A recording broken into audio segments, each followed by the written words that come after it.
Imaginez un homme pris dans l'étreinte de l'ombre, un tueur des plus terrifiants, mais avec un passé bien plus sombre encore. Dans les rues brumeuses de Londres, l'ombre de Jack plane toujours. L'histoire qui suit pourrait bien vous faire remettre en question tout ce que vous pensiez savoir sur le meurtrier légendaire. Bienvenue dans le murmure des ombres.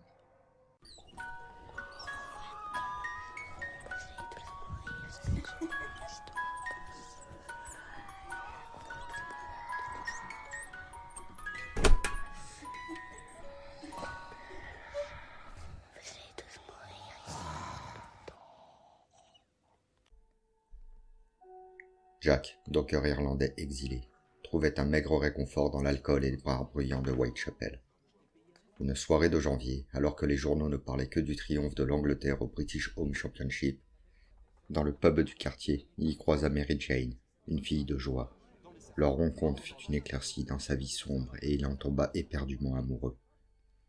Cet amour donna bientôt naissance à un fragile espoir, Shannon. Mais la joie fut brève. L'enfant vint au monde sans vie, et avec elle mourut l'unique étincelle qui les unissait. Effondrée, Mary retourna à ses travers, tandis que Jack s'enferma dans une spirale d'alcool et de regrets. Quelques années plus tard, une nuit d'hiver, Jack croisa Mary, le regard vide, la silhouette brisée. Il entama une discussion avec elle, et elle lui confia qu'elle n'avait jamais pu oublier Shannon. Elle évoque un client qu'elle voyait régulièrement, un médecin au penchant pour l'occultisme, qui pourrait offrir une chance inespérée de ramener leur fille. Cet homme s'appelle William Westcott et lui soumet à l'idée de le rencontrer. Jack, sceptique mais touché par l'espoir renaissant de Mary, accepte sa proposition. Quelques jours plus tard, il rencontra le fameux monsieur Westcott. Celui-ci expose un rituel mêlant alchimie et nécromancie. L'idée révulse Jack, mais Mary y croit avec une ferveur presque mystique. Sous son influence, il fit l'effort de l'écouter jusqu'au bout. Il leur parla alors du rituel, qui comprenait la dépouille de leur fille et des parties d'êtres humains, principalement de femmes. Jack eut un haut le cœur et aucune envie de participer à cela. Il s'excusa auprès de Mary, puis quitta la pièce en traitant M. Westcott de fou, et reprit la route pour rentrer chez lui. Quelques jours plus tard, Jack retrouva Mary et discuta avec elle, mais il remarqua quelque chose d'étrange en elle. Il ne savait pas si ça venait de la forte odeur de son parfum, mais il semblait plus enclin à l'écouter.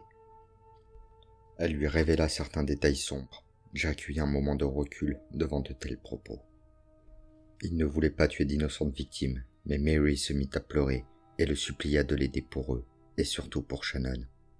Elle qui n'était qu'un être pur et qui n'avait même pas réussi à entrevoir la lumière, alors que certaines personnes sont des déchets complets et qu'elles respirent en plein jour. Sur ces paroles, Jack accepta à contre-cœur, car il était toujours fou d'elle, et elle était tellement enivrante. Il rendit visite à M. Westcott, qui lui expliqua en détail les parties humaines qu'il fallait prélever. Il fallait du sang, un utérus, un rein, et selon le rituel occulte, il fallait qu'il soit prélevé dans cet ordre et des jours bien précis. Jack demanda alors plus d'explications. Le sang devait être prélevé un vendredi, quand la lune entamera son dernier croissant. Le vendredi est le jour où Dieu créa les premières formes de vie, et le sang représente l'essence de la vie. L'utérus devra être prélevé le samedi d'après, au premier croissant de lune. Le samedi est le jour où Dieu créa l'homme, et l'utérus représente la création et la famille. Et enfin le rein sera prélevé un dimanche, quand la lune entamera son dernier croissant, et ainsi clôturera le cycle lunaire. Le dimanche est le jour où Dieu prit du repos, mais l'homme s'éveilla à ce moment-là. Le rein représente la nature profonde de l'homme. Jack accepta, mais il précisa que c'était lui qui allait choisir les victimes. Et surtout, il ne voulait pas qu'elles souffrent. Il voulait que ça aille vite. M. Westcott, au vu de ses connaissances en médecine, lui donna des cours basiques sur la manière de faire. Il recommanda de directement les égorger d'un coup sec, net et précis, pour une mort rapide avec le minimum de douleur possible. Jack s'entraîna plusieurs semaines à manier le couteau et à récupérer les ingrédients sur des cadavres. La date fatidique approchait, et Mary rendait régulièrement visite à Jack pour qu'il ne change pas d'avis et pour qu'il puisse revoir Shannon. Ils partirent ensemble récupérer la dépouille de leur fille. Écœurés de cet acte, mais confiants, la donnèrent à M. Westcott. Dans la soirée du jeudi au vendredi, Jack était chez lui avec Mary. La nuit s'étant bien installée, et la lune entamant son dernier croissant, elle lui dit que c'était l'heure, et qu'il ne fallait pas flancher. Jack sortait alors de chez lui vêtu d'un long manteau noir et d'un chapeau en feutre. Il avait son couteau et un bocal. Il erra dans les rues de Whitechapel pour y trouver la personne qu'il fallait. Il remarqua une jeune femme qui sortait d'un pub, complètement ivre. Il la suiva pour trouver le moment idéal, mais elle était rentrée dans une doss house. Il continua alors à vagabonder dans les ruelles, à la recherche d'une femme qui correspondait à ce qu'il cherchait. Mais rien. Soit il croisait des hommes ivres, des prostituées accompagnées, et celle qui était seule était trop jeune pour qu'il leur fasse subir ça. Les heures passaient, et il revit la femme qu'il avait suivie plus tôt. Elle devait se tenir à un mur pour avancer, tellement elle était ivre. Il sentait que c'était la bonne. Il continua de la suivre discrètement, et elle tourna d'un coup dans une petite ruelle sombre. Il savait que c'était le bon moment, et qu'il n'aurait plus cette chance. Pressa le pas, et s'approcha d'elle en silence, son couteau prêt à l'emploi dans sa main droite. Et d'un coup lui attrapa fermement le bas de la mâchoire, tendant son cou vers l'arrière, et fit glisser son couteau de la gauche vers la droite de sa gorge, mais il n'y avait pas mis assez de force et son couteau était mal aiguisé. Elle ne put crier, mais commençait à s'étouffer dans son propre sang. Jack, tremblant, lui retrancha la gorge en y mettant plus de force. Elle ne bougeait plus, il la fit alors doucement glisser au sol, et sortit rapidement son bocal pour y récolter le sang. Pris dans l'adrénaline, il lui planta le couteau dans le côté gauche du ventre, et l'ouvrit jusqu'à buter contre le sternum, et commençait à sortir ses viscères. Il s'arrêta brusquement, se rappelant qu'il ne fallait prendre que le sang aujourd'hui.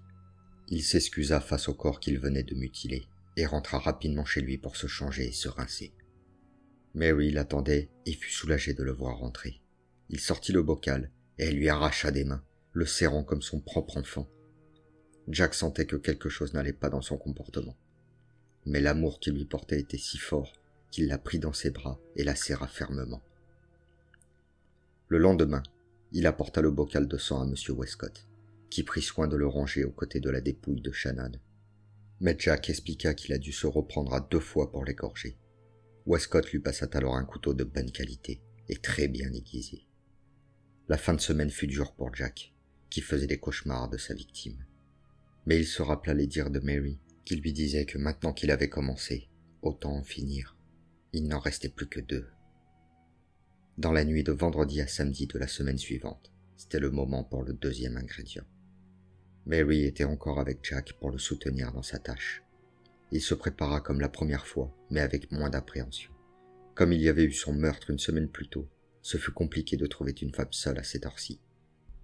Mais étant déterminé, il arpentait les rues de Whitechapel, tel un chasseur cherchant sa proie. Soudain, il vit une femme sortir ivre d'un lodging house. Il se mit alors à la suivre et attendait le bon moment.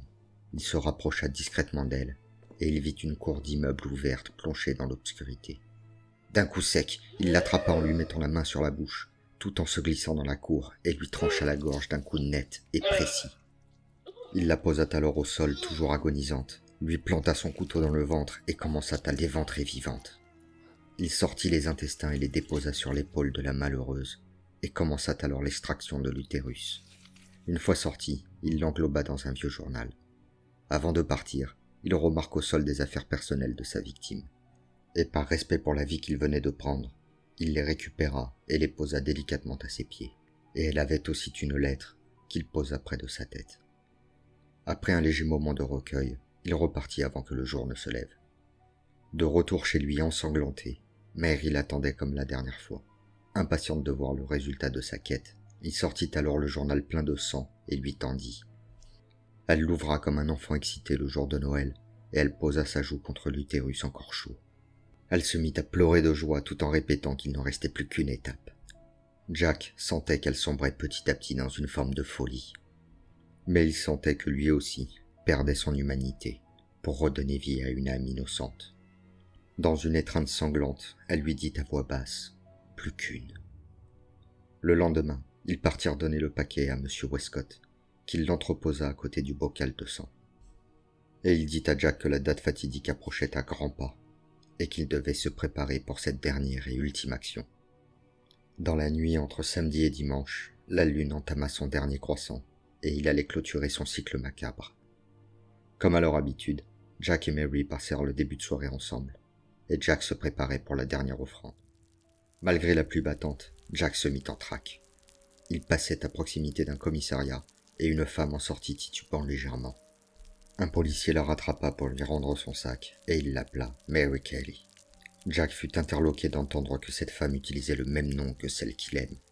Il ne sait pas pourquoi, mais une haine indescriptible monta en lui. À ce moment-là, il savait qu'il allait s'enfoncer dans l'horreur, et qu'il allait même y prendre du plaisir. Il décida de la suivre, et au bout de quelques minutes, elle prit la direction d'une place plongée dans l'obscurité. C'était le moment idéal. Il s'approcha alors d'elle, et lui trancha la gorge si violemment qu'il sentit son couteau toucher l'os de sa colonne vertébrale. Dans sa rage incommensurable, il la jeta au sol, et alors qu'elle se noyait dans son propre sang, il lui mutila le visage, comme s'il voulait effacer celle qui avait osé prendre le nom de sa bien-aimée. Couvert de sang, il reprit ses esprits et se concentra alors sur sa tâche. Il lui ouvrit le ventre et lui arracha les intestins, qu'il déposa sur le côté de sa tête. Il sortit alors le rein gauche et l'enveloppa dans un journal, puis il repartit chez lui le cœur battant. Cette fois-ci, quand il rentra, Mary se jeta sur lui pour récupérer le dernier ingrédient sans même se préoccuper de lui, et sans même ouvrir le paquet. Elle le serra fort contre elle et du sang coula sur ses mains de la pression exercée. Elle lécha ses doigts avec un regard extasié. Jack voulut la prendre dans ses bras, mais elle le repoussa violemment et partit en courant de l'appartement. Jack savait très bien où elle se rendait. Il prit la direction du lieu où se tenait le rituel, et une fois devant les portes, un frisson lui parcourut l'échine. Il entra et découvrit M. Westcott et ses 2 disciples postés en triangle autour de la dépouille de sa fille, qui était étendue au sol au centre d'un pentacle dessiné avec du sang, chacun tenant un des ingrédients qu'il avait récoltés. Mary se tenait à genoux en retrait, les mains serrées contre son cœur. Les 3 hommes déposent alors les organes sur Shannon, et d'un coup, une entité sortie de nulle part pénétra le corps de Shannon et en sortit presque immédiatement, et tous s'effondrèrent au sol. Jack fut sous le choc de ce qu'il venait de voir et resta figé. M. Westcott se releva et se dirigea alors vers Mary pour lui dire que malheureusement, ce fut un échec.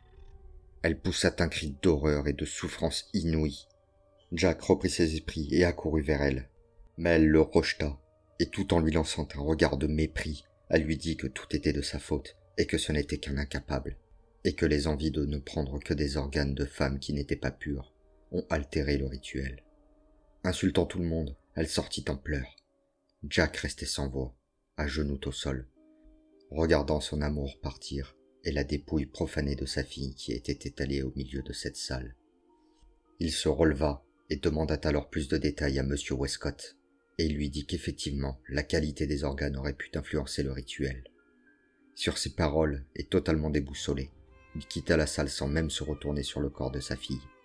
Il retourna alors chez lui complètement perdu, et commença à se dire qu'il avait tué ses femmes pour rien, qu'il était juste devenu un meurtrier parmi tant d'autres. Lui qu'il ne voulait qu'une chose, retrouver sa fille, et vivre une vie de famille comme tout le monde. Il se retrouva alors dans une situation inimaginable, où il avait tout perdu, sa compagne, son enfant et son humanité. Quelques semaines plus tard, il rentra chez lui après sa journée de travail, et comme il avait repris l'habitude, il se saoula, et décida de se rendre chez M. Westcott. Il le supplia de l'aider à retrouver sa famille. Westcott lui demanda alors que s'il voulait qu'ils soient tous réunis comme une vraie famille, il fallait qu'il soit prêt à vendre son âme au diable. Jack, au fond du trou, et ne sachant plus quoi faire, accepta et écouta en détail les instructions que lui murmura M. Westcott. Jack avait retrouvé où vivait Mary, et un soir, il s'y rendit et frappa à sa porte. Elle ouvrit, et il resta figé. Elle semblait heureuse, presque lumineuse, comme si tout ce qu'ils avaient vécu n'était qu'un mauvais rêve.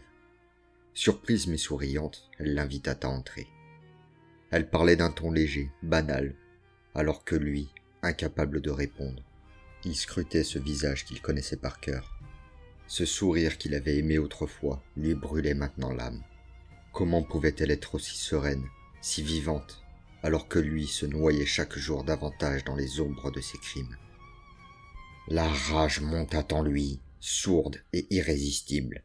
Ce n'était pas seulement de la colère contre elle, mais contre lui-même, contre sa propre faiblesse, contre ce monde qui semblait vouloir le détruire. Il ne voyait plus en Mary une femme, mais une trahison incarnée, un miroir cruel de tout ce qu'il avait perdu. Sans s'en rendre compte, sa main glissa dans sa poche, cherchant le couteau. Le temps sembla ralentir lorsqu'il le brandit. Mary, figée par la surprise, n'a pas eu le temps de crier. Jack attrapa violemment sa mâchoire et d'un geste désespéré, lui trancha la gorge. Une pluie de sang éclaboussa ses vêtements, les murs et le plafond. Mais il ne s'arrêta pas. Il voulait effacer ce sourire, ce visage qui le hantait. Ses coups furent brutaux, répétitifs, presque mécaniques. Il lacéra ses traits jusqu'à ce qu'ils deviennent méconnaissables, comme s'il tentait non seulement de détruire Mary, mais aussi les souvenirs qu'elle portait en elle. Quand enfin il s'arrêta, haletant, il la regarda étendue sur le lit, baignant dans son propre sang. Ses mains tremblaient, mais il savait qu'il ne pouvait pas reculer. Monsieur Westcott avait promis que tout cela avait un sens, que cette horreur, cette folie, pouvait être transformée en espoir. Il se plaça au-dessus d'elle et commença à suivre chaque étape du rituel. Il éventra Mary avec une violence froide et méthodique. Le sang ruisselait autour de lui, formant une scène macabre où chaque mouvement était un mélange de haine et d'amour. Il lui arracha les intestins et les disposa entre ses jambes. Il déposa soigneusement son utérus, son foie et ses reins à ses côtés, comme si chaque organe portait un poids sacré. Puis il découpa la peau de ses cuisses et de son abdomen, la plia avec une précision presque cérémonielle et la déposa sur la table de nuit. Il lui retira la poitrine et mit alors sous sa tête un de ses seins, son utérus et ses reins. Il mit le foie à ses pieds. Enfin, il plongea ses mains dans la carcasse sanglante de Mary, tremblant de ce mélange de terreur et de fascination morbide. Et il en extirpa son cœur. En l'enveloppant dans un vieux journal, il lui murmura presque avec douceur qu'il était désolé, qu'il devait le faire, il fallait qu'il le fasse. Mais qu'elle ne s'inquiète pas, tout sera réparé, tout sera comme avant. Il replaça délicatement l'un de ses bras sur son ventre mutilé, et dans un ultime geste, embrassa ce visage déformé par sa propre main. Quand il quitta la pièce, le jour allait se lever. Jack, couvert de sang, avait l'impression de flotter, comme un spectateur d'un cauchemar dont il était à la fois l'acteur et la victime. Une fois rentré chez lui, il but un dernier coup et se rendit chez Monsieur Westcott pour le rituel. Quand il ouvrit la porte, il eut un choc. C'était la même disposition que pour Shannon. Monsieur Westcott l'accueilla avec ses deux disciples et l'invita à se placer au centre du pentacle et lui remettre le cœur. Jack s'exécuta sans dire un mot et se mit à genoux au milieu de cette pièce. Après quelques paroles dans une langue qui lui était inconnue, Monsieur Westcott s'avança vers lui avec le cœur de Mary et lui demanda de le manger. Après tout ce qu'il avait fait, il n'allait pas faire marche arrière maintenant. Il attrapa le cœur sanglant de sa bien-aimée et le dévora. Son sang encore tiède lui dégoulinait de partout. Bien qu'il se force pour avaler chaque morceau, il savait que c'était nécessaire. Avec tout ce qu'il venait de vivre, et sans plus aucune attache, il l'accepta, car au fond de lui, il allait pouvoir tout recommencer à zéro et vivre une vie heureuse. Alors qu'il ingurgitait les derniers bouts, la bouche pleine de sang, les deux hommes s'approchèrent alors de Jack et lui attrapèrent les bras fermement. Jack, encore sous le choc de son acte, ne réagissa pas. Tête baissée vers le sol, il vit les pieds de Monsieur Westcott qui s'avançaient vers lui. Il releva alors la tête et le vit avec son couteau à la main, esquissant un sourire diabolique. Monsieur Westcott l'attrapa par les cheveux, lui tira la tête en arrière et lui murmura à l'oreille qu'il ne fallait jamais prendre au mot le diable. Il allait sûrement retrouver sa famille, pas dans la vie, mais peut-être dans la mort. Rien n'est jamais certain. Puis il termina sa phrase sur un remerciement pour ses offrandes, tout en lui tranchant la gorge avec sa propre lame. Jack repensait à la douleur qu'il a pu infliger à ses victimes. Il repensait à Shannon, cet être innocent qu'il a souillé par ses actes, et à Mary, qui était à la fois la cause de son bonheur et de son malheur. Et c'est dans ses dernières pensées tourmentées et la froideur de l'acier que Jack disparut.